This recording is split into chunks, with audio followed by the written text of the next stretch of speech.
दोस्तों 58 साल की उम्र तक प्राइवेट नौकरी करने वालों को मिलेगी इतनी पेंशन। आइए जानते हैं विस्तार से। पेंशन स्कीम हर कर्मचारी की जरूरत होती है, खासकर उन लोगों के लिए जिन्होंने अपनी पूरी जिंदगी निजी क्षेत्र में काम करते हुए बिता दी हो। हाल ही में सरकार ने कर्मचारियों के पेंशन स्कीम में कुछ अहम बदलाव किए हैं, जिनसे लाखों कर्मचारियों को फायदा होने की संभावना है। इस लेख में हम आपको बताएंगे कि कैसे 58 साल की उम्र तक प्राइवेट नौकरी करने वाले कर्मचारियों को एक निश्चित पेंशन मिलेगी और इसके लाभ क्या होंगे। भारत सरकार ने एम्प्लॉइज पेंशन स्कीम (APS) में कुछ अहम सुधार किए हैं, जिससे प्राइवेट कर्मचारियों को अपने बुढ़ापे में एक स्थिर और आरामदायक जीवन जीने में मदद मिलेगी। इसके तहत 58 साल की उम्र तक नौकरी करने वाले कर्मचारियों के लिए पेंशन का प्रावधान किया गया है। पेंशन एक तरह से भविष्य में होने वाली आय का सुरक्षा कवच है, जो कर्मचारियों को उनकी कार्यकुशलता के आधार पर दी जाती है। ये हर व्यक्ति की जीवन भर की सुरक्षा का हिस्सा बनती है, खासकर उन लोगों के लिए जो निजी क्षेत्र में काम करते हैं और जिनके पास सरकारी पेंशन का विकल्प नहीं होता। सरकार ने कर्मचारियों के पेंशन को लेकर कई बड़े कदम उठाए हैं। अब 58 साल की उम्र तक प्राइवेट नौकरी करने वालों को 3,000 रुपए प्रति माह की पेंशन मिलने का प्रावधान है।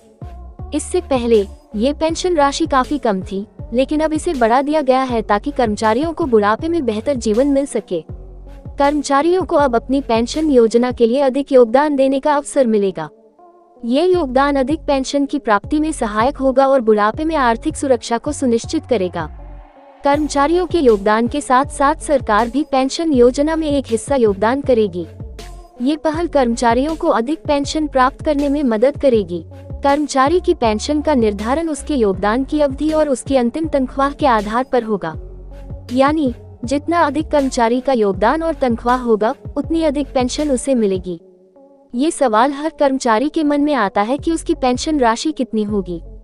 तो आइए हम इसे एक उदाहरण से समझते हैं। लीजिए किसी कर्मचारी ने 30 साल तक एक निजी कंपनी में काम किया है और उसकी अंतिम तनख्वाह 50,000 रुपए प्रति माह थी।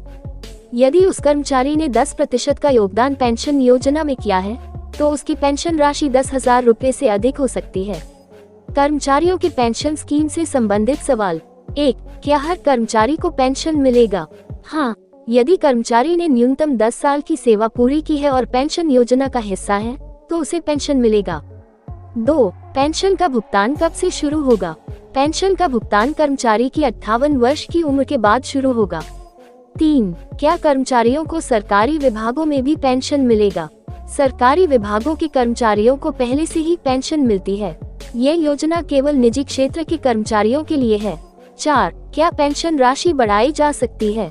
हाँ, यदि कर्मचारी अपनी पेंशन योजना में अधिक योगदान करते हैं, तो उनकी पेंशन राशि बढ़ सकती है।